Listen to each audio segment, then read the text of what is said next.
नमस्कार। अगस्ती संहिता वाचन इस उपक्रम में मैं वैद्या प्रियदर्शनी बापटकडूस आप सभी का और वैद्या देवश्री फाटक मैडम का हार्दिक स्वागत करती हूँ। श्री चरक संहिता चिकित्सा स्थान विसर्प चिकित्सा के बाद आज हम द्वाविंशोध्याय तृष्णा चिकित्सा का प्रारंभ करने जा रहे हैं। इसके लिए आज हमारे साथ वैद्या देवश्री फाटक मैडम उपस्थित हैं। मैं उनका संक्षिप्त परिचय करा देती हूँ। मैडम ने BAMS और MD टिळक आयुर्वेद महाविद्यालय पुणे यहाँ से ये डिग्री प्राप्त की है। मैडम का MD काय चिकित्सा इस विषय में हुआ है। पिछले 6 साल से मैडम ठाणे में आयुर्वेदिक वैद्यकीय व्यवसाय कर रही है। उसी के साथ साथ श्री गजानन महाराज मेडिकल सेंटर शिवाई नगर यहाँ पर भी आयुर्वेदीय चिकित्सक इस स्वरूप में मैडम कार्यरत है। dharmawiki.org यहाँ पर कंटेंट राइटर के स्वरूप में और एडिटर के स्वरूप में पिछले 4 साल से मैडम सक्रिय है। 2016 से लेकर 2018 तक madam research and development of ARI pharmaceuticals यहाँ पर असिस्टेंट मैनेजर के तौर पर कार्यरत थी। तभी उन्होंने संशोधित औषधि निर्माण, क्लिनिकल ट्रायल ऑफ ड्रग्स और रिसर्च आर्टिकल्स पब्लिकेशन इस तरीके का कार्यभार संभाला है। आयुर्वेद व्यासपीठ संचालित केशवात्रेय गुरुकुल में भी अध्यापक के स्वरूप में मैडम परिचित हैं। तो मैं मैडम से अनुरोध करती हूँ तृष्णा चिकित्सा अध्याय के वाचन का प्रारंभ करें। धन्यवाद वैद्य बापट मैडम। सबसे पहले तो मैं अगस्ती आयुर्वेद और वैद्य प्रियदर्शनी बापट कडूस मैडम का बहुत ज्यादा आभार मानना चाहती हूँ कि उन्होंने इस विषय को आपके सामने रखने का अवसर मुझे इस संहिता वाचन के उपक्रम में दिया है। आज चरक संहिता चिकित्सा स्थान 22 जो तृष्णा चिकित्सितम ऐसा अध्याय है, इसका प्रारंभ हम करने वाले हैं। अध्याय छोटा सा है, कुछ 62-63 सूत्रों का ही अध्याय है और बहुत बार ऐसा होता है कि तृष्णा चिकित्सा ये एक दुर्लक्षित विषय रह जाता है। तृष्णा ये व्याधि होगा ऐसे ही हम बहुत बार समझ नहीं पाते हैं। अगर आप ये पहली स्लाइड में देखें तो हम सभी को परिचित होने वाली बचपन से हमने सुनी हुई एक कथा का एक पिक्टोरियल प्रेजेंटेशन आपके सामने रखा हुआ है। तो बचपन से हम तृष्णा यह एक सिर्फ शारीरिक क्रिया का या फिर एक स्वस्थ व्यक्ति के शरीर में दिखने वाला एक लक्षण है ऐसा ही समझते हैं। और शायद वैद्य होके भी बहुत बार अगर हम संहिताओं का अध्ययन ठीक से ना करें तो ये वैसा ही और लक्षण उतने तक ही मर्यादित या सीमित रखने की हमारी एक टेंडेंसी हो जाती है। इसीलिए तृष्णा व्याधि हो सकता है इसके बारे में हम सबसे पहले सोचते नहीं हैं। तो फिर तृष्णा व्याधि अगर सामने आए तो उसकी चिकित्सा कैसे करें ये भी हमें ठीक से समझ नहीं पाता है। लेकिन अगर आचार्य चरक जी तृष्णा चिकित्सा के लिए एक पूरा का पूरा अध्याय समर्पित कर सकते हैं, इतने सूत्रों का लेखन कर सकते हैं, तो जरूर ही हमारी समझ में कुछ मर्यादाएं हैं और आचार्य चरक जी का जो कहना है, सुनना है, वो हमने समझना और जानना बहुत ज्यादा जरूरी होगा। हम इस अध्याय के वाचन को प्रारंभ करते हैं। Next slide please.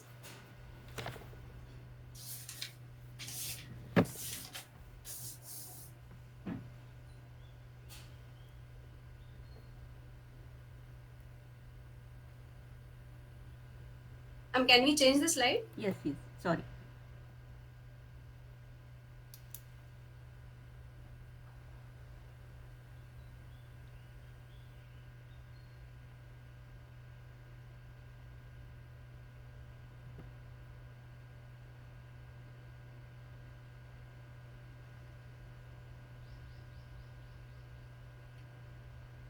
तो तृष्णा चिकित्सा अध्याय को प्रारंभ करने से पहले तृष्णा हम हर दिन के जीवन में किस तरीके से देखते हैं, समझते हैं और तृष्णा के बारे में आयुर्वेद में हमने अब तक क्या क्या सीखा है इसके बारे में एक क्विक रिव्यू लेंगे।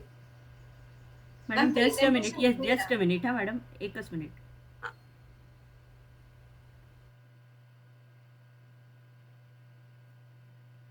यस, स्लाइड दिख रही है? Yes visible. Yes, sorry.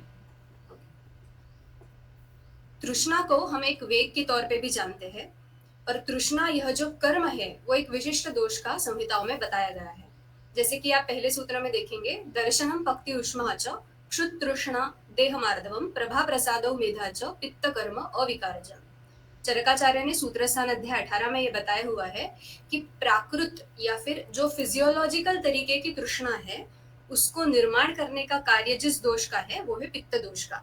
पित्त का यानी कि हमें पता है कि पित्तांतर्गत अग्नि ये कार्य करने वाला है, इसीलिए तृष्णा की निर्मिति ये पित्त से और अग्नि से भी संलग्न है। उसी के साथ साथ तृष्णा को एक वेग इस तौर से भी हम जानते हैं, और तृष्णा वेग के अवरोध से क्या क्या लक्षण निर्माण होते हैं ये भी हमने संहिताओं में जरूर पढ़ा होगा। तृष्णा से संबंधित जो एक महत्वपूर्ण स्रोतस है वो है उदकवह स्रोतस, और हम ये जानते हैं कि इस स्रोतस का जो मूल बताया गया है वो है तालु और क्लोम। क्लोम जो है वो एक संदिग्ध विषय है या प्रत्यंग है। चक्रपाणी जी ने टीका में बताते हुए क्लोम हृदयस्थ पिपासा स्थानम ऐसे बताया हुआ है। इसीलिए तालु और क्लोम ये उदकवह स्रोतस के जो मूल स्थान है वो भी तृष्णा से बहुत संलग्न है, और तृष्णा का लक्षण भी इन दोनों अवयवों के द्वारा हम जान सकते हैं। अभी इसी उदकवह स्रोतस के दुष्टि के जो हेतु बताए गए हैं वो इस तरीके से है, औष्ण्यात आमात भयात पानात अतिशुष्कान्न सेवनात अम्बुवाहिनी दुष्यंती तृष्णायाश्च अतिपीड़नात। अभी अम्बुवह या उदकवह स्रोतस के दुष्टि के हेतु बताते हुए भी तृष्णा का उल्लेख यहाँ पे किया हुआ है। तो क्या क्या हेतु है? औष्ण्य एक हेतु है, आम एक हेतु है, भय जैसे मानस भाव है, पान या मद्य का अति प्रमाण में प्राशन ये एक विशिष्ट हेतु है, अति शुष्कान्न का सेवन ये भी उदकवह स्रोतस के दुष्टि का हेतु है, और उसी के साथ साथ तृष्णा का अतिपीड़न यानी कि तृष्णा की अगर अच्छे से चिकित्सा ना हो और काफी समय तक अगर ये तृष्णा शरीर में रहे तो इसके वजह से पीड़ा होके उदकवह स्रोतस की दुष्टि शरीर में हो सकती है, ऐसे आचार्य ने बताया हुआ है। जब इस तरीके से उदकवह स्रोतस की दुष्टि होती है तो क्या लक्षण निर्माण होते हैं ये हम उदकवह स्रोतस दुष्टि लक्षणों में जान पाते हैं, जिसमें बताया हुआ है, जिह्वा तालु ओष्ठ कंठ क्लोम शोषम पिपासाम च अति प्रवृद्धाम दृष्ट्वा उदकवहानि अस्य स्रोतांसि प्रदुष्टानि इति विद्यात्। यानी कि अगर उदकवह स्रोतस की दुष्टि हो गई हो उपरोक्त बताए हुए हेतुओं से तो लक्षण क्या क्या दिखते हैं और कौन कौन से प्रत्यंगों में दिखते हैं। तो जिह्वा तालु ओष्ठ कंठ और क्लोम ये ऐसे अंग प्रत्यंग है जिसमें हम उदकवह स्रोतस की दुष्टि जिनके परीक्षण से जान सकते हैं, और उसी के साथ साथ एक अवश्यंभावी लक्षण जो बताया गया है वो है पिपासाम च अति प्रवृद्धाम, यानी कि तृष्णा का बहुत पिपासा का बहुत ही अधिक प्रमाण पे बढ़ जाना। तो हम ये देखते हैं कि तृष्णा जो है वो हेतु में बताई गई है, और वहां पे जो शब्द का उपयोग किया गया है वो है तृष्णा, और दुष्टि लक्षणों में जो बताया गया है वो है पिपासाम च अति प्रवृद्धाम। यानी जब लक्षण बताया गया है तभी पिपासा इस शब्द का प्रयोग आचार्य ने किया है। Madam yes. कुछ बोलना था आपको? नहीं नहीं ओके, आपका माइक ऑन है, मुझे लगा कुछ नहीं करना है।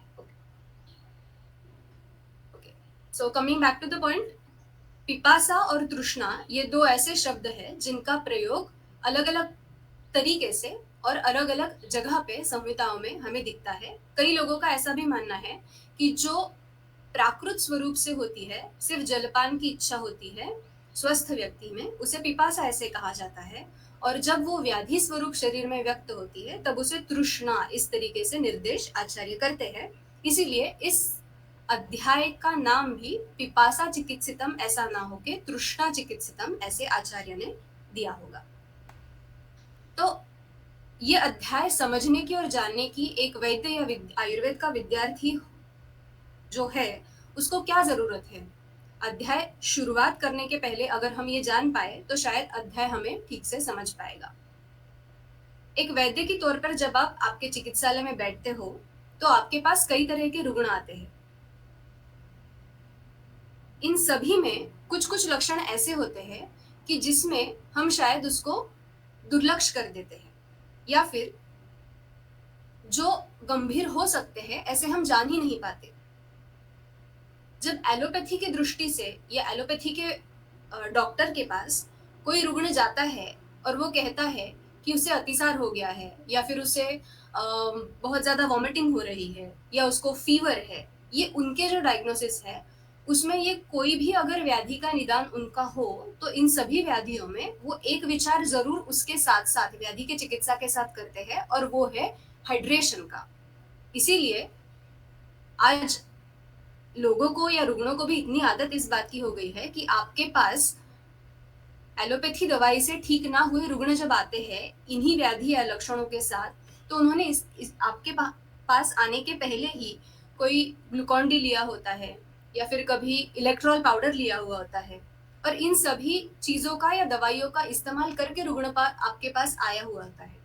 तो एलोपैथी के दृष्टि से विचार किया जाए तो तृष्णा का शमन करना ये एक चिकित्सा का बहुत ही महत्वपूर्ण अंग समझा गया है। लेकिन शायद ही हम तृष्णा चिकित्सा की अच्छी तरीके से पढ़ाई करते हैं कि हम हमारे पास आने वाले रुग्ण को जब आयुर्वेद के दृष्टि से निदान करते हैं तो तृष्णा को कहीं ना कहीं हम छोड़ देते हैं या उसका ध्यान नहीं रखते हैं। बहुत बार संहिताओं में जो कुछ व्याधियों की चिकित्सा बताई गई है उसके आरंभ में पेया का पान, तर्पण, मंथ इन सभी का प्रयोग बताया हुआ है प्रमुख चिकित्सा का आरंभ करने के पहले। उसी के साथ साथ तृष्णा चिकित्सा का एक स्वतंत्र अध्याय भी है। इससे शायद हमें यही जानना चाहिए कि तृष्णा ये एक ऐसा व्याधि हो सकता है रुग्ण में जो शायद और किसी व्याधि के साथ हो, उसके परिणाम से निर्माण हुआ हो या फिर एक विशिष्ट स्वतंत्र व्याधि के तौर पे शरीर में हो और जो एक गंभीर व्याधि हो सकता है और इसीलिए उसको प्राधान्य देके उसकी चिकित्सा हमें करना जरूरी है। तो जब एलोपैथी के डॉक्टर के पास कोई रुग्ण पिपासा जैसा लक्षण लेके आए तो उनके पास सभी ये लक्षण लेके अगर 10 रुग्ण आते हैं तो 10 को भी ओआरएस देने की, इलेक्ट्रॉल देने की या फिर बस आपके घर में ग्लूकोन डी जैसे कुछ द्रव पदार्थ पीने की शायद एक गाइडेंस दी जाए।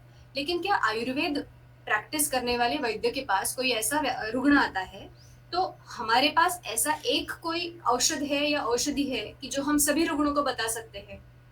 तो शायद नहीं। कोई भी रुग्ण अगर एलोपैथी के हॉस्पिटल में एडमिट हो तो शायद उसको आईवी फ्लूइड लगाया जाए। 10 रुग्णों को नॉर्मल सलाइन ही लगाया या फिर आरएल जैसा फ्लूइड ही लगा दिया, ऐसे हो सकता है। लेकिन ये बस तृष्णा का शमन करने से जिस कारण के वजह से वो तृष्णा का लक्षण या व्याधि रुग्ण में निर्माण हुआ हो, उस व्याधि को पीछे करने के लिए या उस व्याधि के चिकित्सा के तौर पर ये तृष्णा के लिए दिया हुआ उपाय जो है वो कार्यकारी हो सकता है या नहीं। आईवी फ्लूइड लगाने से तृष्णा लक्षण भले ही शमन हो जाए, लेकिन जिस व्याधि के वजह से वो तृष्णा का लक्षण निर्माण हुआ हो उसका रिग्रेशन क्या इस तरीके की एलोपैथी चिकित्सा से हो सकता है या नहीं, ये हमें जानना जरूरी है।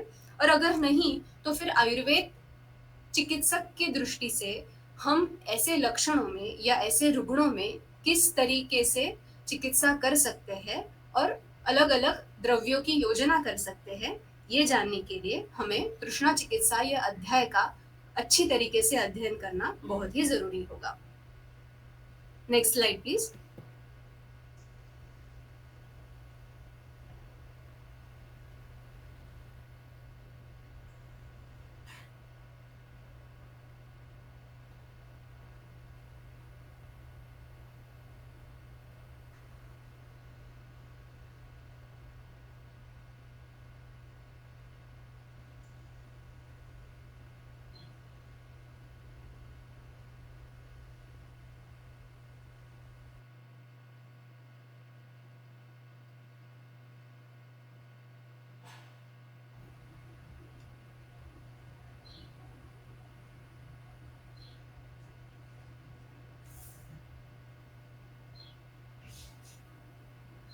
स्लाइड चेंज हो रही है, तब तक हम अध्याय के वाचन को प्रारंभ करते हैं। स्लाइड चेंज की है मैंने।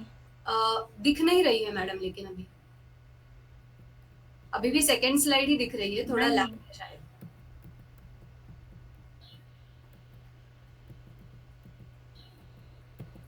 स्लाइड चेंज हो चुकी है, नहीं दिख रही। नहीं, अभी तक तो नहीं दिख रही। हाँ, अभी शायद दिखेगी। हाँ, अभी दिख गई। ठीक है। यस। जी, क्योंकि ऑलरेडी की थी शायद कुछ, ठीक है। हाँ, थोड़ा समय लगता है। ठीक। द्वाविंशोऽध्यायः अथात तृष्णाचिकित्सितं व्याख्यास्यामः इतिह स्माह भगवान आत्रेयः। चरक संहिता में या फिर बृहत्रय में जब भी कोई अध्याय का आरंभ किया जाता है तो संहिता के उस स्थान में उस अध्याय की जो जगह है, जो पोजीशन है, वो वहां पे क्यों है, उसके बारे में हर बार कुछ कारण टीकाकार हमें देते हैं। उसी तरीके से जो 22वां अध्याय तृष्णा चिकित्सा का बताया हुआ है वो इस जगह पे क्यों है या इस क्रम से यहाँ पे क्यों आया है, ये इसका स्पष्टीकरण देते हुए आचार्य चक्रपाणी ऐसे कहते हैं कि विसर्प प्रायेण तृष्णा उपद्रव रूपा भवति इति विसर्पानंतरम तृष्णा चिकित्सितम उच्यते। यानी कि चरक संहिता चिकित्सा स्थान में इसके पहले का जो अध्याय है वो है विसर्प चिकित्सा का। चक्रपाणी जी ऐसा कहते हैं कि विसर्पे प्रायेण, विसर्प इस व्याधि में प्रायशः बहुशः तृष्णा ये उपद्रव स्वरूप में दिखती है, इसीलिए विसर्प के बाद में तृष्णा की चिकित्सा हम बता रहे हैं। इस वाक्य से हमें फिर से ये जान लेना जरूरी है कि विसर्प में एक उपद्रव तृष्णा दिख सकता है, ये जानने के बाद तुरंत ही आगे वाला जो अध्याय है वो तृष्णा चिकित्सा का आचार्य बता रहे हैं। इससे यही समझना जरूरी है कि तृष्णा की चिकित्सा करते वक्त कुछ अलग नजरिए से उसे देखना, और अगर ये उपद्रव स्वरूप में किसी भी व्याधि में आपको दिखती है तो उसके पास उसका दुर्लक्ष्य न करते हुए उसके पास ध्यान देके उससे अलग सी कुछ चिकित्सा करना कितना जरूरी है ये हम इससे समझ सकते हैं। इसीलिए शायद विसर्ग के बाद में तृष्णा चिकित्सा का अध्याय ये आचार्य ने बताया हुआ है। जब सुश्रुत संहिता में भी तृष्णा चिकित्सा का अध्याय आता है तो वहां पे भी निबंध संग्रह व्याख्या में आचार्य डल्हण बताते हैं कि पानात्यय प्रतिषेधानंतरम मध्य हेतुत्वात् तुल्य चिकित्सत्वात् च तृष्णा प्रतिषेध आरंभो युक्तो इतिहाह अथात इत्यादि।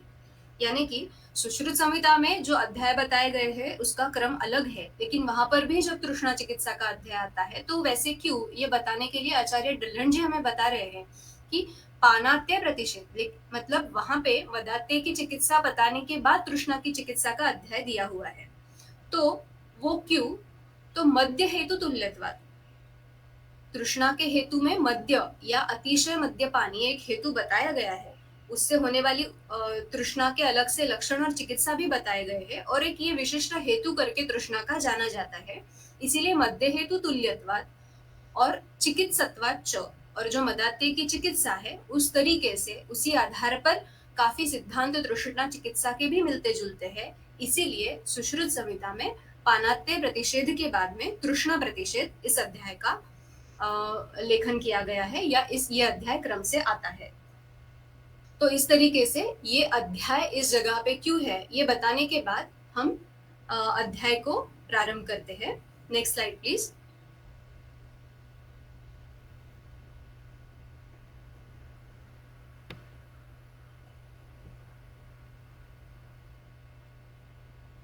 दिख रही है मैडम? नहीं, विजिबल नहीं है, मैं स्टार्ट कर देती हूँ, शायद आ जाए। हाँ, अभी आ जाए। Yes, visible. ज्ञान प्रशम तपोभिः ख्यातो अत्रिसुतो जगत हिते अभिरतः तृष्णानां प्रशमार्थं चिकित्सितं प्राह पंचानाम। ज्ञान प्रशम और तप, इनसे जो प्रसिद्ध है, ख्यात है, जो तप में रत है, प्रशम इनका गुण है, और जो ज्ञानी है, ऐसे अत्रिसुत यानी पुनर्वसु आत्रेय जो जगत हिते अभिरतः, जगत कल्याण के लिए हर बार कार्यरत है, हर समय कार्यरत है, वो बता रहे हैं। उनसे सुन के ये अध्याय आचार्य अग्निवेश ने बताया हुआ है। तृष्णानाम प्रशमार्थम चिकित्सितम प्राह पंचानाम, तृष्णा के प्रशम के लिए यह अध्याय बताया हुआ है। पंचानाम, पंचानाम तृष्णानाम, यानी कि 5 प्रकार के तृष्णा के प्रशम के लिए, 5 प्रकार की तृष्णा की चिकित्सा के लिए यह अध्याय उन्होंने बताया हुआ है। अभी इस सूत्र पे टीका करते हुए आचार्य चक्रपाणी ऐसा कहते हैं कि पंचानाम इति वचनेन पंचानामपि चिकित्सा विषयत्वं दर्शयति। तृष्णा के आगे 5 भेद बताए हुए हैं, तो ये पांचों ही भेदों के लिए चिकित्सा बताई गई है, ऐसे पहले ही सूत्र में क्यों कहते हैं? तो इससे हमें ये जानना चाहिए कि ये जो पांचों भेद है तृष्णा के, ये सभी की चिकित्सा हो सकती है। इसीलिए पहले ही सूत्र में वो बताते हैं कि ये जो अध्याय बताया हुआ है, ये पांचों प्रकार की तृष्णा के प्रशम के लिए बताया हुआ है। तो ऐसा क्यों बताया होगा? इसीलिए ये बताते हुए आचार्य चक्रपाणि कहते हैं कि नहीं कास श्वासवत अस्य असाध्यत्वं कश्चित अत्र इति अर्थः।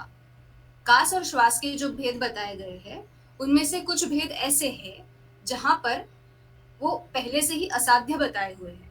इसीलिए जब उन अध्यायों में चिकित्सा बताई गई है, वो असाध्य भेदों की बताई ही नहीं गई है।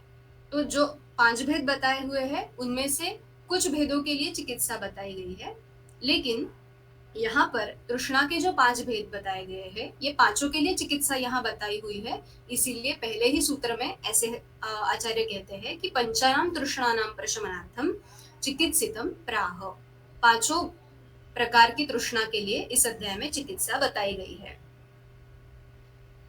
आगे चक्रपाणि जी कहते हैं कि तथा सुश्रुतोक्त अतिरिक्त तृष्णाद्वयांतर भावम पंचसु एव सूचयति।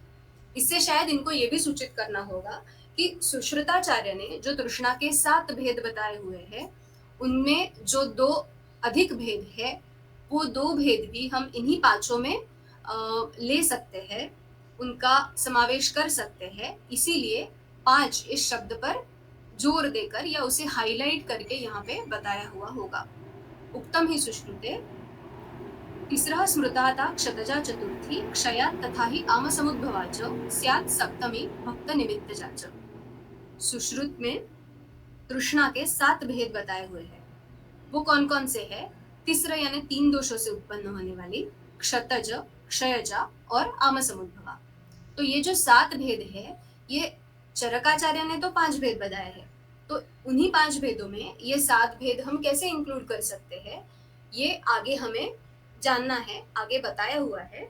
लेकिन यही दिखाने के लिए कि ये 5 भेदों में ही सारी तृष्णा हम चिकित्सा बता सकते हैं, इसीलिए यहाँ पे पंचानाम तृष्णानाम ऐसे विशेष तरीके से कहा गया है या बताया गया है। इसमें जो 7वीं तृष्णा है वो भक्त निमित्तजा है।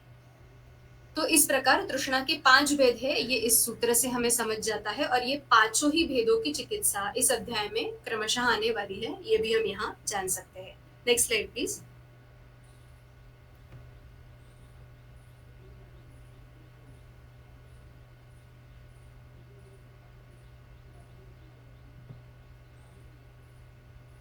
यस,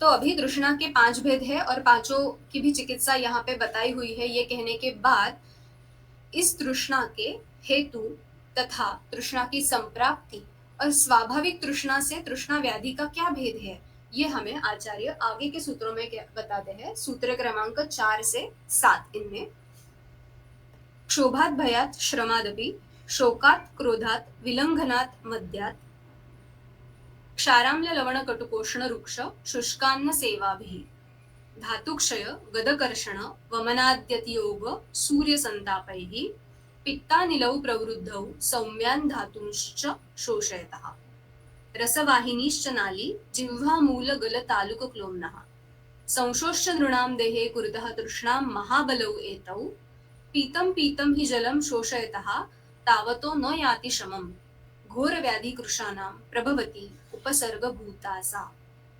तो इनमें से सूत्र क्रमांक 4 और 5 में तृष्णा व्याधि स्वरूप में निर्माण होने के लिए जो कोई भी हेतु कारणीभूत होते हैं, उनका वर्णन यहाँ बताया गया है। क्षोभात भयात श्रमात अपि शोकात क्रोधात, ये जो हेतु बताए गए हैं उसमें क्षोभ, इसका अर्थ ऐसा होता है कि क्षोभ यानी एक संताप है या फिर बहुत ज्यादा परेशानी होना, और उसके वजह से शरीर तथा मन में कुछ विकृति निर्माण होना, ये क्षोभ कहा गया है। क्षोभ का अगर हम अर्थ देखने जाए तो वो एक्सेस डिस्ट्रेस या शॉक इस तरीके का हो सकता है। इससे हमें ये समझता है कि ये कहीं ना कहीं मानस तौर पर होने वाला एक हेतु है। सुश्रुत संहिता में आचार्य डल्हण संक्षोभ, ये जो हेतु बताया गया है तृष्णा का सुश्रुत संहिता में, उसका अर्थ ऐसे बताते हैं कि अत्यर्थ चलनम, यानी एक्सेस डिस्ट्रेस, ऐसे ही हम इसे कह सकते हैं। और ये मानस एक लेवल पे होने वाला एक हेतु तृष्णा का है, ऐसे हम इसे जान सकते हैं। इसके बाद जो आता है हेतु है वो भय। बहुत ज्यादा भय से भी तृष्णा उत्पन्न हो सकती है। उसी के साथ साथ श्रमात, श्रम यानी शारीरिक कष्ट है, बहुत ज्यादा शारीरिक कष्ट से होने वाला तृष्णा का हेतुत्व यहाँ पे बताया गया है। और आगे है शोक। शोक यानी दुख है, बहुत ज्यादा बहुत काल तक जो दुख होता है उससे भी तृष्णा उत्पन्न हो सकती है। और आगे है क्रोध। क्रोध यानी गुस्सा है। तो अगर हम इस सूत्र में देखें तो क्षोभ, भय, शोक, क्रोध, ये सभी जो हेतु बताए गए हैं, ये सभी कहीं ना कहीं मानस भाव से संबंधित ऐसे हेतु बताए गए। आहारज हेतु और विहारज हेतु, ऐसे दो हेतु कोई भी व्याधि में बताए जाते हैं। उसमें से विहारज हेतु में ये हेतु हम ले सकते हैं। क्षोभ, भय, शोक और क्रोध।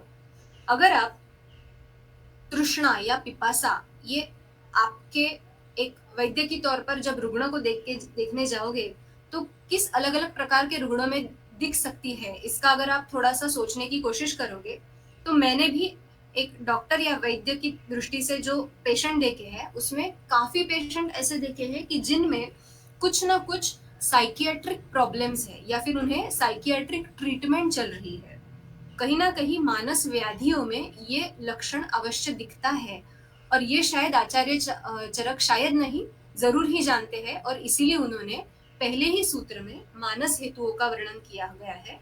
और उसमें भी क्षोभ, भय, शोक, क्रोध, ऐसे 4 हेतु यहाँ पे बताए हुए हैं। उसी के साथ साथ श्रम जो हेतु है वो हम जान सकते हैं कि बहुत श्रम से तो तृष्णा निर्माण होती ही है, उसमें कुछ अलग से बताने की बात नहीं है। आगे के हेतु में विलंघन यानी लंघन अधिक काल तक होना, उससे भी तृष्णा उत्पन्न होती है। और मद्य, इसके पहले भी हमने देखा कि मद्य एक विशिष्ट हेतु बताया गया है तृष्णा का, और इसीलिए सुश्रुत संहिता में भी मद्यपान प्रतिषेध के बाद में, पानात्य प्रतिषेध के बाद में तृष्णा प्रतिषेधीय अध्याय बताया हुआ है।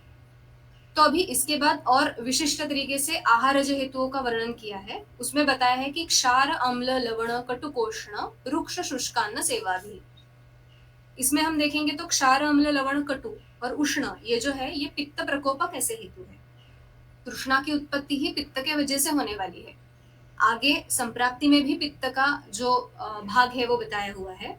तो इस तरीके से आहार के जो हेतु है वो अधिक अतिशय पित्त प्रकोप करने वाले हैं, वो तृष्णा व्याधि को निर्माण कर सकते हैं। और उसी के साथ रुष्क और शुष्कान्न सेवन, ये वात प्रकोप करने वाले हेतु है। तो इस तरीके से आहार में जो पित्त और वात को प्रकोपित करने वाले हेतु है उनसे तृष्णा व्याधि की निर्मिति हो सकती है, ऐसे हम यहाँ समझ सकते हैं। आगे के सूत्र में हमें बताया है कि धातुक्षय, गदकर्षण, वमनाद्यति योग, सूर्य संतापैहि। यहाँ पे भी कुछ विशिष्ट हेतु तृष्णा के बताए गए हैं। पहला है धातुक्षय। धातुक्षय में कोई विशिष्ट धातु का उल्लेख ना ही आचार्य चरक करते हैं ना ही चक्रपाणी ने बताया हुआ है, लेकिन यहाँ पर धातुक्षय से हम प्रायः जो आप महाभूत प्रधान ऐसे धातु है उनको ध्यान में रख के इसका विचार कर सकते हैं। और या फिर बाकी कोई भी धातु हो, उनके क्षय से तृष्णा ये प्रारंभ में उत्पन्न हो ही सकती है, ऐसा भी विचार हम कर सकते हैं। आगे आगे जैसे सूत्र आएंगे वैसे हमें समझ जाएगा कि जो कृश है, जिनमें काफी दिनों से, महीनों से, काफी काल से कोई व्याधि है, उनके शरीर में कर्षण होके भी ये तृष्णा है ये व्याधि स्वरूप पे उत्पन्न हो सकता है। इसलिए कोई भी व्याधि हो, अगर वो ज्यादा काल तक शरीर में हो तो उससे धातुक्षय होने ही वाला है। इसीलिए उसी से जोड़ के आगे गदकर्षण ये हेतु भी बताया हुआ है। गदकर्षण का यही अर्थ है कि काफी समय तक कोई व्याधि शरीर में रह के उसकी ठीक तरीके से चिकित्सा ना होके शरीर का कर्षण होना, तो धातुक्षय और गदकर्षण से तृष्णा व्याधि स्वरूप उत्पन्न हो सकती है। आगे पंचकर्म से संबंधित हेतु है वमनाद्यति योग। वमन हो या विरेचन हो, ये अगर इनका अगर अतियोग हो तो उसमें भी तृष्णा व्याधि स्वरूप से उत्पन्न हो सकती है।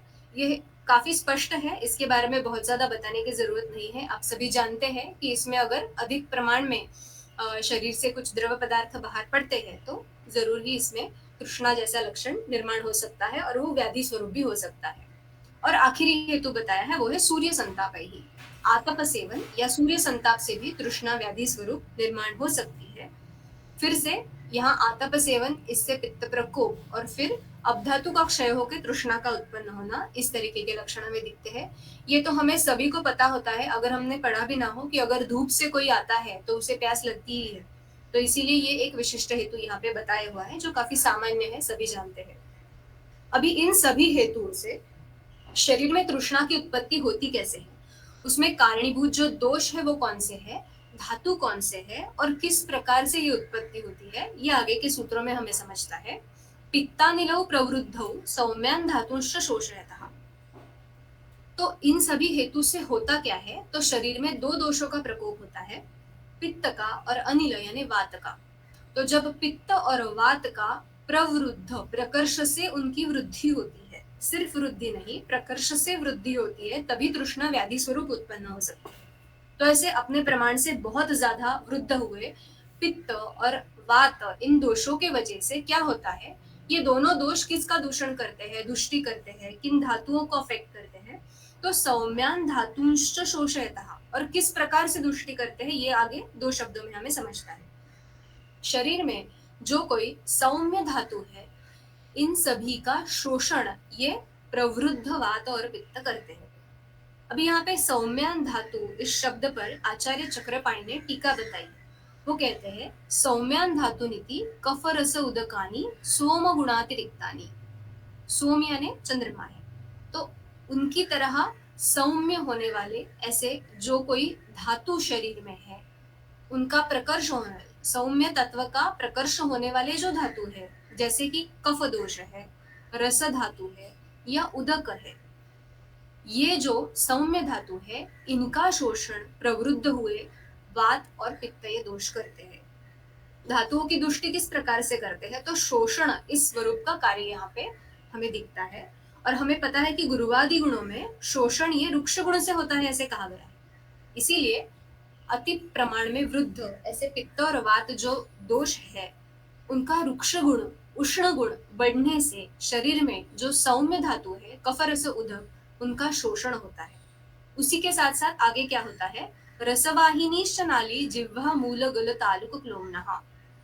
जिह्वा मूल, गल प्रदेश, तालु और क्लोम, ये सभी जो शरीर के अंग प्रत्यंग है वो हमने अभी उदक वह स्रोतस के मूल स्थान तथा उनके दुष्टि लक्षण, इनमें जो परीक्ष ऐसे अवयव बताए हुए हैं, ऐसे प्रत्यंग बताए गए हैं, यही यहाँ पे वापस से आते हैं।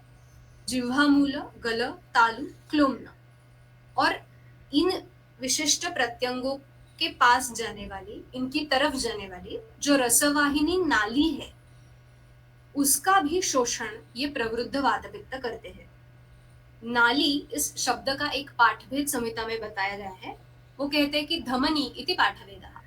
तो रसवाहिनी धमनी जो जिह्वामूल गलतालु और क्लोम इनके पास जाने वाली है, उनका तर्पण करने वाली है, पोषण करने वाली है, उसका भी संशोष्य ये प्रवृद्ध वात पित्त है, वो शोषण करते हैं। और नृणाम देहे कुरुतः तृष्णा महाबल एतो, ये दोनों एक महाबल ऐसी तृष्णा को मनुष्य के शरीर में उत्पन्न करते हैं। तो इस प्रकार हेतुओं से तृष्णा व्याधि स्वरूप कैसे निर्माण होती है ये हमें आचार्य बताते हैं। और उसमें ये स्पष्ट स्वरूप से कहते हैं कि यहाँ पे कफ रस उदक इन सौम्य धातुओं का शोषण होता है, और जो रस वाहिनी धमनी है, जो जिह्वामूल गलतालु क्लोम इनके पास जाने वाली है, उनका तर्पण करने वाली है, उसका प्रायः शोषण होता है। और उस वजह से शरीर में तृष्णा यह व्याधि स्वरूप उत्पन्न होता है। तो ऐसा उत्पन्न होते ही क्या लक्षण दिखता है, या फिर तृष्णा व्याधि स्वरूप है, इस हेतु से निर्माण हुआ, ये हम कैसे जाने, ये हमें आगे की पंक्ति में समझता है। पीतम पीतम ही जलम शोषयतः तावतो न याति शमम घोर व्याधि कृशानां प्रभवति उपसर्ग भूतासा। तो हमने पहले देखा कि स्वाभाविक रूप से भी पिपासा तृष्णा हमें दिखती है, लेकिन फिर वो व्याधि है ये हम कैसे जान पाए, तो उसमें एक विशिष्ट लक्षण उत्पन्न हो जाता है। वो क्या है, तो पीतम पीतम ही जलम शोषयतः, यानी कि लगातार पानी पीने से भी उसका शोषण ही होता है और वो पिपासा का शमन ही जब नहीं होता है। सामान्य रूप से जब किसी को भी पिपासा है तो पानी पीने से उसका शमन हो जाता है, लेकिन जब आपको ऐसा दिखाई दिखाई पड़े कि लगातार पानी पी तो रहे हैं लेकिन तृष्णा का शमन ही नहीं हो रहा है, प्यास बुझ ही नहीं रही और फिर से पानी पीने की आकांक्षा या इच्छा उत्पन्न हो रही है, तब हम उसे तृष्णा व्याधि ऐसे कह सकते हैं, और ना ही वो सिर्फ एक वेग के तरीके से या फिर सामान्यतः दिखने वाला तृष्णा लक्षण है। तो इससे यही समझना जरूरी है कि तृष्णा को व्याधि हम कब जाने, और फिर ये तृष्णा उपसर्गभूत यानी उपद्रव स्वरूप भी उत्पन्न हो सकती है। वो कभी तो घोर व्याधि कृशानाम, जो गंभीर प्रकार के बहुत पीड़ा करने वाले घोर ऐसे व्याधि है और उससे कृश हुए ऐसे रुग्ण है, उनमें भी ये उपद्रव स्वरूप से तृष्णा उत्पन्न हो सकती है। यानी कि उनमें जो उत्पन्न होने वाली तृष्णा है वो प्रायः तृष्णा व्याधि इस स्वरूप से एक वैद्य ने देखनी चाहिए, ऐसे हमें इस सूत्र से समझ सकता है। अभी आचार्य चक्रपाणी यहाँ पर जो टीका करते हैं उसमें हमने देखा कि सौम्य धातु के बारे में बताया। उसके बाद में एक यहाँ पे मुद्दा ऐसा भी है कि देहे इति अनेन एतासाम तृष्णानाम शारीरत्वम दर्शयति। अभी यहाँ पे देहे इस शब्द का सूत्र क्रमांक 6 में क्यों उपयोग किया है, इसके बारे में स्पष्टीकरण देते हुए आचार्य चक्रपाणी ऐसे कहते हैं कि देह ये शब्द शायद इसीलिए बताया है क्योंकि मानस तृष्णा भी हमें संहिताओं में बताई गई है। अभी मानस तृष्णा यानी क्या है, तो शारीर स्थान में हम ऐसे देख सकते हैं कि इच्छा द्वेषात्मिका तृष्णा सुख दुखात प्रवर्तते।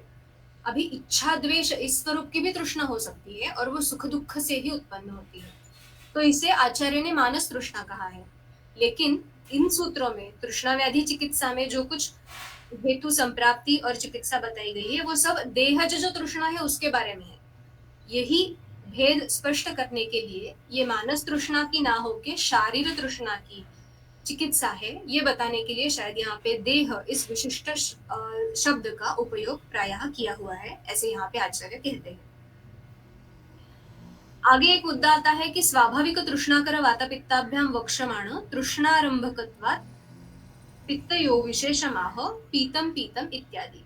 हमने ये देख लिया कि पीतम पीतम ही जलम शोषयता है, ये क्यों बताया गया है कि वही कि स्वाभाविक तृष्णा जो सामान्यतः उत्पन्न होती है उससे ये व्याधि स्वरूप तृष्णा में कुछ भेद है, यही स्पष्ट करने के लिए इस विशिष्ट वाक्य शब्द का प्रयोजन यहाँ पे किया गया है, ऐसे हम समझ सकते हैं।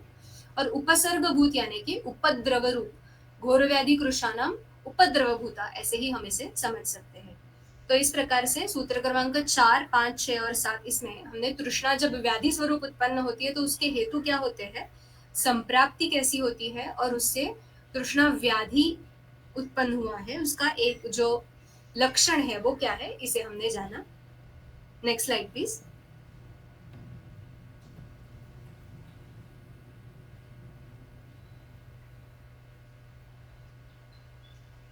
अभी हेतु संप्राप्ति बताने के बाद तृष्णा के पूर्व रूप और लक्षण एक ही सूत्र में आचार्य हमें बताते हैं। हम सूत्र पहले देखते हैं। प्राग्रूपम मुखशोषः स्वलक्षणं सर्वदा अंबुकामित्वं तृष्णानां सर्वासां लिंगानां लाघवम् अपायः। प्राग्रूप इसका अर्थ हम जानते हैं, प्राग्रूप यानी पूर्व रूप, और इसी के बाद स्वलक्षण ऐसा शब्द भी यहाँ पे आता है। तो स्वलक्षण इस शब्द का अर्थ बताते हुए इसके टीका में आचार्य चक्रपाणी ऐसे कहते हैं कि स्वलक्षणम इति अव्याभिचारी लक्षणम यथा ज्वरस्य संतापः श्वेयोथोत्सेदः। यानी कि कोई भी व्याधि का जो अव्यभिचारी लक्षण है वो व्याधि है ऐसे उसको लेबल करने के लिए उसमें जिस जो लक्षण अवश्यंभावी दिखना ही चाहिए ऐसा जो लक्षण है वो अव्यभिचारी लक्षण है, तो वो लक्षण तृष्णा के लिए जो है उसे कहेंगे तृष्णा का स्वलक्षण। और वो कौन सा है, सर्वदा अंबुकामित्व, हर बार या लगातार पानी पीने की ही इच्छा होना, पानी पीने की आकांक्षा होना, यह उसका तृष्णा व्याधि का स्वलक्षण बताया हुआ है। फिर पूर्व रूप क्या है, तो पूर्व रूप मुख शोष ये बताया हुआ है, मुख में शोषण की प्रचिति होना या मुख शोष की उत्पत्ति होना, ड्राइनेस फील होना, सूखापन आपके मुख में महसूस होना, ये उसका पूर्व रूप है। और सर्वदा अंबुकामित्वम ये उसका लक्षण है। लेकिन बस एक ही पूर्व रूप और एक ही लक्षण इसमें है क्या? तो आगे का जब हम पंक्ति देखते हैं तो उसमें बताया है कि तृष्णानाम सर्वासाम लिंगानाम लाघवम अपायः, यानी कि तृष्णा के जो सभी लक्षण बताए गए हुए हैं आगे अध्याय में, पांचों भेद के लक्षण आचार्य बताते हैं, तो ये सभी जो लक्षण है उनका लाघव या अपाय ये भी हमें दिखता है, यानी कि सभी लक्षण कम मात्रा में या कम तीव्रता से हमें तृष्णा के पूर्व रूप में दिख सकते हैं, या फिर उनमें से जो कुछ लक्षण है वो पूर्व रूप में नहीं होंगे, सिर्फ लक्षण या व्यक्ति व्याधि की जब होगी तभी होंगे, ऐसा हमें इससे समझता है। तो अगर इस सूत्र को हम ठीक तरीके से देखें तो हमें ऐसे समझता है कि प्रागरूप में पूर्व रूप में तृष्णा के मुख्य शोष है, लेकिन उसी के साथ साथ तृष्णा के जो कुछ लक्षण है ये सभी लक्षण कम तीव्रता में पूर्व रूप अवस्था में हो सकते हैं। कुछ लक्षण शायद पूर्व रूप अवस्था में ना भी हो, लेकिन फिर वो रूप अवस्था में हो, और फिर जो लक्षण पूर्व रूप अवस्था में कम तीव्रता से है वही वृद्ध होकर व्यक्ति अवस्था में तृष्णा के हमें दिख सकते हैं। यानी पूर्व रूप और रूप ये तृष्णा के जो है वो काफी एक जैसे है, बस उसमें शायद तीव्रता की कमी हो या तीव्रता उसकी बढ़ जाए तो वो व्यक्ति हो, ये हमें इससे समझ सकता है। इसी के बारे में विस्तृत टीका आचार्य चक्रपाणी देते हैं, जो हमने इसके पहले समझ लिया वही यहाँ पे बताया हुआ है, या वही टीका का कुछ सारांश मैंने आपको अभी बताया था कि लिंगानाम वक्षमाण वातादिज तृष्णा लिंगानाम लाघवम अल्पत्वम केशांचिच्चा भावः। जो पांच भेदों के लक्षण बताए हैं उन किसी में लाघव होना या अल्पता से वो पूर्व रूप अवस्था में दिख सकते हैं, और यही तृष्णा के पूर्व रूप है, ऐसे इसमें से समझना चाहिए। ते न पूर्वरूप अवस्थायां वक्षमाण लक्षणानि कानिचित् न भवन्ति एव, यानि च भवन्ति तानि अल्पतया अस्फुटानि भवन्ति। अस्फुटानि यानी कि जो अच्छी तरीके से व्यक्त नहीं हुआ है, जो कम तीव्रता से है, तो ये सभी तृष्णा के लक्षण अस्फुट अवस्था में पूर्व रूप में आपको दिख सकते हैं। इसी प्रकार का एक सूत्र चिकित्सा स्थान अध्याय 1 शतक्षिण में भी हमें दिखता है, उस अकरा में ऐसे दिखता है कि अव्यक्तम लक्षणम तस्य पूर्व रूपम इति स्मृतम। कोई व्याधि के पूर्व रूप में उसी के जो लक्षण है वो अव्यक्त या अस्फुट रीति से दिखते हैं, ऐसे काफी व्याधियों में है, उनमें से तृष्णा में भी है, ये यहाँ पे बताया हुआ है। कुछ और भी मत है, इसीलिए चक्रपाणी ऐसे बताते हैं कि किंवा यद एतत् प्रागरूपम मुखशोषः स्वलक्षणम सर्वदा अंबुकामित्वम एतत् प्रागरूपम स्वलक्षणम च तृष्णानाम। यानी कि मुखशोष और सर्वदा अंबुकामित्व ये उसके पूर्व रूप भी है और लक्षण भी है। तेन मुखशोषांबुकामित्वे स्वलक्षणे तथा पूर्व रूपे च भवतः। मुखशोष और अंबुकामित्व ये उसके पूर्व रूप में भी होगा और रूप अवस्था में भी होगा। पूर्व रूप अवस्थायां तु अप्रबले मुखशोषांबुकामित्वे ज्ञेये, लेकिन पूर्व रूप और रूप अवस्था में जो सामान्य लिंग है जो दिख रहे हैं वो शायद पूर्व रूप में अप्रबल अवस्था में होंगे, अस्फुट होंगे, पूरी तरह से व्यक्त नहीं होंगे, वो लक्षण में पूरी तरीके से व्यक्त हो जाएंगे। यही हमें तृष्णा के पूर्व रूप और रूप के बारे में ध्यान देकर समझने की बात है। Next slide please.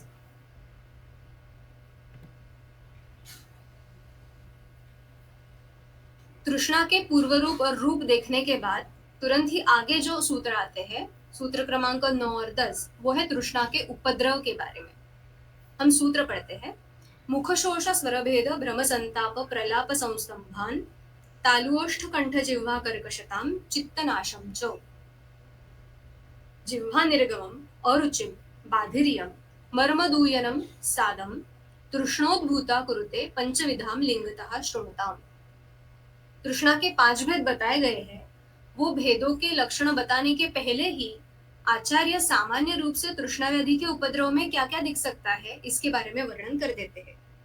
अभी इसमें यह समझिए कि तृष्णा ये उत्पन्न ही विसर्प के उपद्रव स्वरूप में होती है, ऐसे आचार्य चक्रपाणी ने हमें अध्याय के आरंभ में ही बता दिया था, और अभी उसका वर्णन शुरू करते ही तृष्णा के उपद्रव भी आचार्य यहाँ पे बता रहे हैं।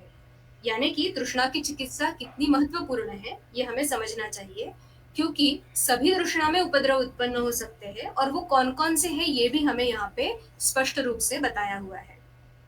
तो हम उपद्रव देखते हैं। मुखशोष। मुखशोष फिर से यहाँ पे उपद्रव में भी तृष्णा के हमें दिखता है। हमने देखा कि पूर्व रूप में मुखशोष था, टीका में ऐसे बताया है या फिर सूत्र में भी ऐसे है कि यही लक्षण जब अच्छी तरीके से या प्रबल स्वरूप से व्यक्त हो तब वो तृष्णा का लक्षण होगा। यानी मुखशोष जब प्रकर्ष से वृद्ध होगा या प्रबल हो जाएगा तो वो तृष्णा का लक्षण भी होगा। और अब उपद्रव में भी फिर से मुखशोष भी यहाँ पे बताया हुआ है, यानी कि तृष्णा चिकित्सा ना हो तो वो मुखशोष वैसा ही रहेगा और उपद्रव स्वरूप भी वो हमें दिख सकता है।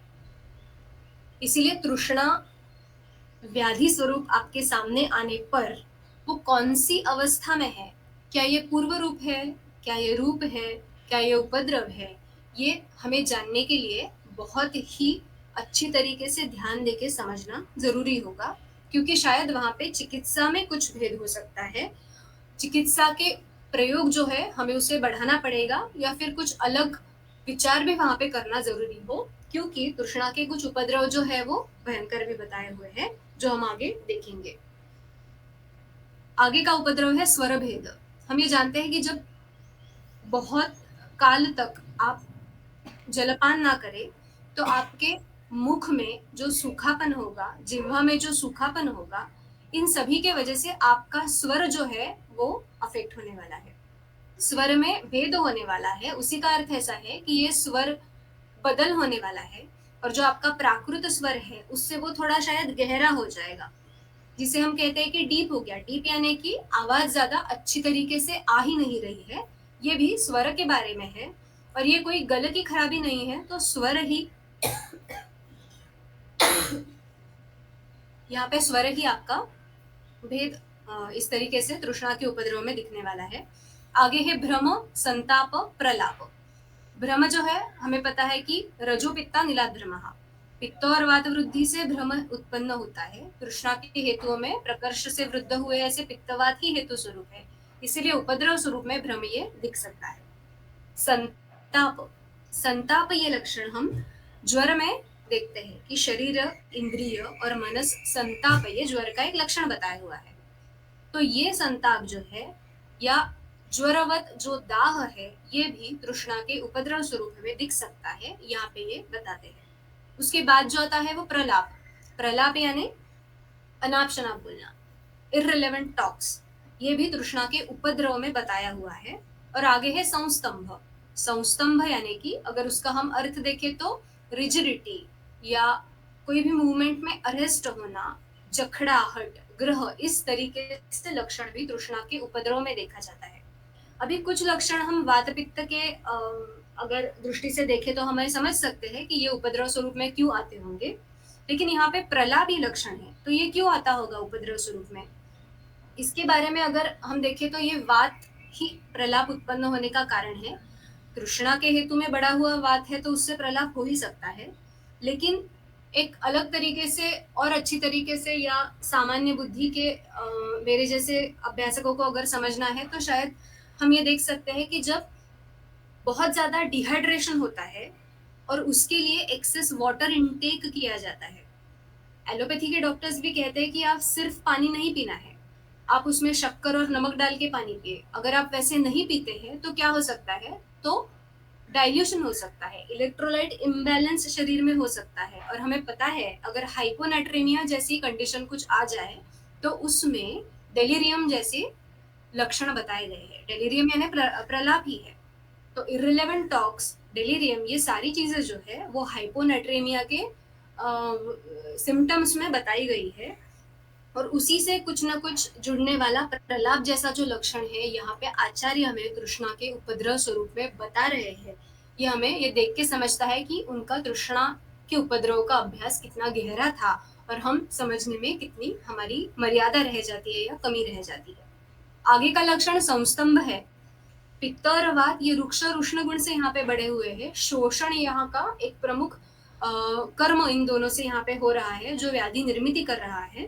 तो शोषण के वजह से जो क्रिया में कोई भी संधि के स्थान पे अगर क्रिया हो रही है तो वहां पे श्लेष्मधरा कला है, जो सौम्य धातु का शोषण होने वाला है उसमें कफ का एक उल्लेख हमें पहले ही किया गया है। तो जब ये कफ का शोषण होगा तो वहां की जो क्रियाएं हैं उनमें जरूरी मर्यादा आने वाली है, और वो कहीं ना कहीं वहां पे रिजिडिटी या फ्लेक्सिबिलिटी कम होना, ये इसी शोषण की वजह से दिख सकता है, और इसीलिए शायद यहाँ पे संस्तंभ ऐसा लक्षण तृष्णा के उपद्रव में हमने दिखा है। आगे है तालु ओष्ठ कंठ जिह्वा कर्कशता। अभी तालु ओष्ठ कंठ जिह्वा ये सभी उदकवह स्रोतस, मूलस्थान या तृष्णा के इसके पहले हमने जो सूत्र देखे उनमें देखे हुए ही प्रत्यंग है। इन सभी प्रत्यंगों में कर्कशता, कर्कशता यानी सूखापन है, ड्राइनेस है।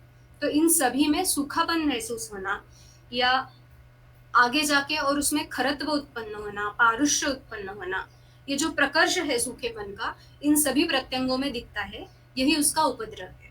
उनका शोष ये शायद लक्षण में दिखे, लेकिन कर्कशता ये उपद्रव स्वरूप में हमें दिखती है। आगे एक लक्षण है चित्तनाश। अभी चित्तनाश ये लक्षण तृष्णा के उपद्रव में, उसे कैसा समझा जाए? तो सामान्य बुद्धि से हम इतना जान सकते हैं कि चित्त यानी मनस है। मनस का जो प्राकृत कार्य बताया गया है वो ऐसा है कि जो ज्ञान ग्रहण की प्रक्रिया है उसमें इंद्रिय और आत्मा को जुड़ाने का जो कार्य है वो मन का है। अगर ये जो मन की लिंक है वो कहीं ना कहीं डिस्टर्ब हो जाए तो इंद्रियों का और आत्मा का संबंध ठीक से प्रस्थापित नहीं हो पाएगा। जब ऐसा होता है तो बाह्य सृष्टि में जो कुछ चीजें हैं वो अभ्यंतर स्थित आत्मा को समझने में दिक्कत आएगी ही, क्योंकि बीच में जो ज्ञान ग्रहण की लिंक है वही बिगड़ गई है। इसीलिए अगर चित्त का नाश हो तो सृष्टि के बाहर जो कुछ चीजें हो रही है, जो कुछ जिसे हम समझते हैं इंद्रियों के विषय है, वो आत्मा तक पहुंच ही नहीं पाएंगे। यानी कि चित्त नाश इससे हमें ये समझता है कि उस व्यक्ति को बाहर की सृष्टि से जो कनेक्शन है वो शायद डिस्टर्ब हो जाएगा। इसी का मतलब अगर